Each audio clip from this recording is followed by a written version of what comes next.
Alors, ce matin, nous sommes en studio à Radio Boréal et je reçois Dave Lompré et Cindy Chalifou. Bon matin. Bon matin. Alors, ce matin, Dave, on va commencer avec toi. Ton poste, d'où nous parles-tu? Oui, nous, on vient en tant que représentant du mouvement Le Communautaire à Bout. Mais sinon, moi, je suis intervenant communautaire à l'accueil d'Amos. Et Cindy Chalifou?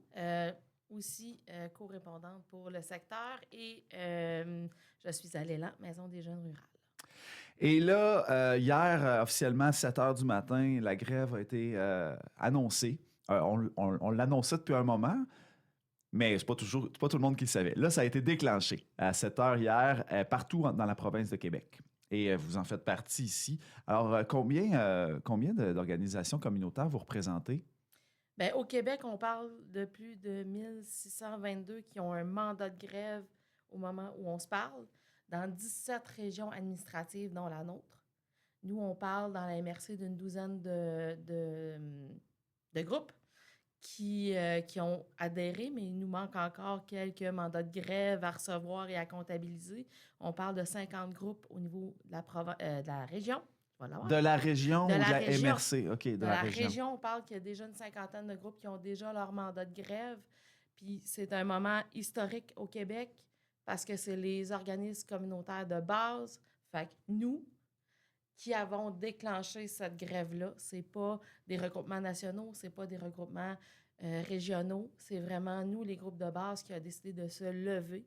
Le mouvement est parti en Mauricie à l'automne, qui ont décidé de faire CAC. On n'a plus rien à perdre. On se bat pour notre survie. Oui, le communautaire est à bout. Là. C'est ça le titre, Oui. le nom du mouvement. Là. On se bat pour notre survie. On se bat pour avoir du financement, pour garder nos gens en santé, pour qu'on ait... Parce que là, c'est rendu que dans le milieu communautaire, il y a de la détresse psychologique chez les travailleurs. Vous aidez des gens qui sont en détresse, mais les travailleurs sont en train de tomber en détresse là, en petits morceaux. Là. Oui. C'est plus de 20% des travailleurs au communautaire qui sont payés sous le seuil de la pauvreté. Fait que tu es payé 20%. Pour aider des personnes dans le besoin, mais toi aussi, tu es dans le besoin. Oui. Puis, tu sais, ce qu'on demande avec ce mouvement-là, c'est du financement de l'État. Fait que, tu sais, si on parle de chiffres, là, juste en région, en Abitibi-Témiscamingue, on demande 56 millions pour nos besoins de notre mission. Oui, on demande. Il y a un besoin, là. Il y a un besoin. C'est pas... Parce qu'en ce moment, le financement qu'ils nous donnent couvre moins de 60% de notre mission. Fait avec ce qu'ils nous donnent, on n'est pas capable de faire le minimum de nos services. Fait que qu'est-ce qu'on demande, c'est juste pour survivre. Comment on peut expliquer ça en 2026? Je connais la réponse, je pense, mais j'aimerais vous entendre là-dessus. Comment on explique ça, qu'on on en est rendu là avec un moins 60% de financement d'un service qui a toujours existé? Bien, ça fait une 60aine d'années que les organismes sont financés. Puis le financement n'a pas été toujours indexé au taux. Au coût de la vie. Au coût de la vie, au panier d'épicerie. Tu sais, quand on a eu les taux d'IPC de 6 ou 8 nous, on avait des taux d'indexation de 2 on parle aussi que les investissements ne sont pas là. Parce que vous faites des services qui étaient à l'époque dans les CI3S, là.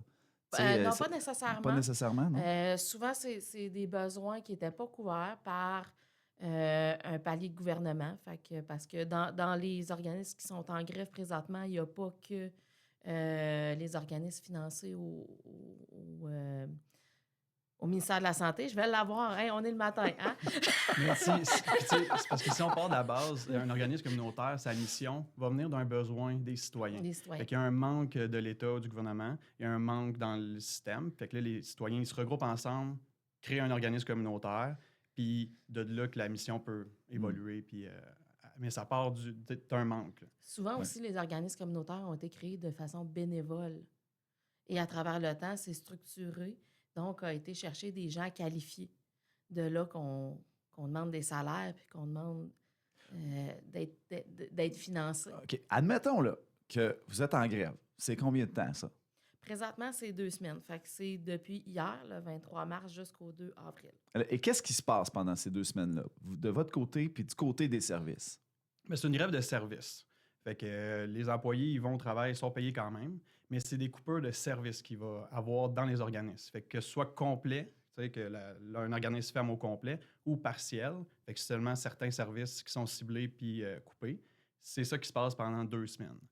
Fait que pendant 2 semaines, c'est ça, c'est 1600, plus de 1600 organismes qui coupent leurs services. Fait que c'est des milliers de personnes qui doivent aller chercher ce service-là ailleurs, au Québec. Là. Puis ça veut dire où?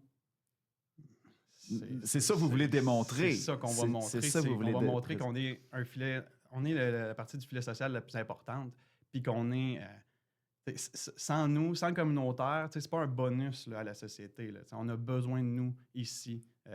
Pourquoi le communautaire est si peu considéré à travers la machine gouvernementale, vous pensez? Je pense qu'il y a beaucoup de préjugés à travers les années. On a des clientèles chouchous. Je peux pas dire que les jeunes sont mal vus nécessairement, mais il y a quand même quelques bons préjugés. Si on parle d'itinérance, les préjugés sont très, très forts. Fait que, est-ce que la population a ses préjugés, le gouvernement a ses préjugés, puis en même temps, ben il y a tellement de coupures de financement. Il y a le financement à la mission, mais il y a aussi du financement au projet qui a été coupé dans les dernières années. Puis ils nous disent, ben allez au privé, allez voir les fondations, trouvez-vous-en des projets, puis financez-vous de façon autonome. Vous êtes autonome. Il se distancie de vous en vous disant c'est votre problème. Oui. Et là, ce serait quoi votre objectif là, d'ici 2 semaines? Est-ce qu'il y a une stratégie? Ben, c'est d'envoyer un message avec, la stratégie, c'est vraiment les coupeurs de services pour montrer qu'est-ce que le communautaire fait. C'est quoi exactement que ça fait, puis c'est quoi les besoins que ça comble. Fait que c'est de montrer à l'État, d'envoyer un message de on a besoin de financement pour continuer, pour survivre, puis d'envoyer un message aussi aux citoyens pour dire ben regardez, c'est ça qu'on fait. On veut juste une reconnaissance de votre part. Fait que venez nous joindre à notre mouvement, venez avec nous.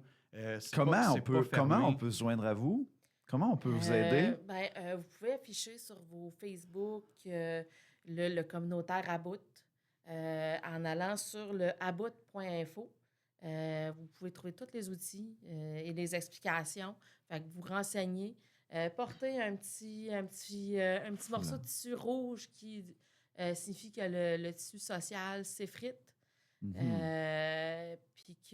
Parce qu'on est comme souvent la dernière porte qui s'occupe des gens. Puis on sait quand même qu'il y a une personne sur 3 qui fréquente un organisme communautaire. Fait que c'est quand même beaucoup de personnes au Québec, là. Donc, ça veut dire qu'il y a une personne sur 3 là, qui peut témoigner du service qu'il a reçu dans le passé ou qu'il reçoit présentement. Oui. Donc, comment on fait pour avoir un inventaire des organismes qui sont dans votre mouvement ou même qui pourraient le devenir, là? Parce que des fois, on se dit « Ah ouais, crime, ça, c'est un organisme communautaire, puis je ne le savais pas. » Tu sais, ça se peut-tu? Est-ce qu'on a un répertoire de ça ici à Amos ou dans la MRC ou en Abitibi-Témiscamingue sur un site Internet du communautaire? Je sais que le MRAR avait déjà une liste, là, mais une liste à jour, je pense que c'est impossible à avoir. Mais si vous voulez faire une pierre deux coups, pour appuyer le mouvement et justement venir à notre rencontre puis nous connaître, bien, on fait des mouvements ici à Amos là, pendant ces 2 semaines-là. Fait que, tu sais, ce jeudi, entre 11h30 midi et demi, on sert une soupe populaire avec tous les organismes ensemble devant la CDC. Là. Au centre Gaillette Ruelle. Oui. Et là, fait que là, on veut du monde, là. C'est là qu'on veut du monde. Venez, on prend une soupe, un café, venez jaser avec nous. Puis la semaine prochaine, même chose pour le 1er avril. On sert les comptoirs alimentaires directement dans les rues, à la même place, là, 42 première principale Nord. On est là, venez avec nous, amener du bruit, amener justement vos petits foulards. Puis si vous êtes encore plus motivé, ben, le 30 mars, lundi prochain, on s'en va à Rouen, faire de la mobilisation pour soutenir de façon régionale, là, faire un mouvement. Se faire entendre par les décideurs qui peuvent jouer avec le budget. On l'a déjà vu par le passé. Alors, on est avec vous.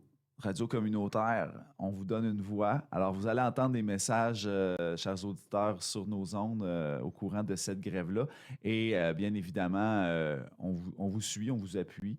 Si jamais vous avez d'autres revendications, ben, n'hésitez pas à venir nous voir. Merci beaucoup. Dave Lompré, Cindy Chalifou d'avoir pris du temps ce matin pour nous exposer l'ensemble de la situation. Merci.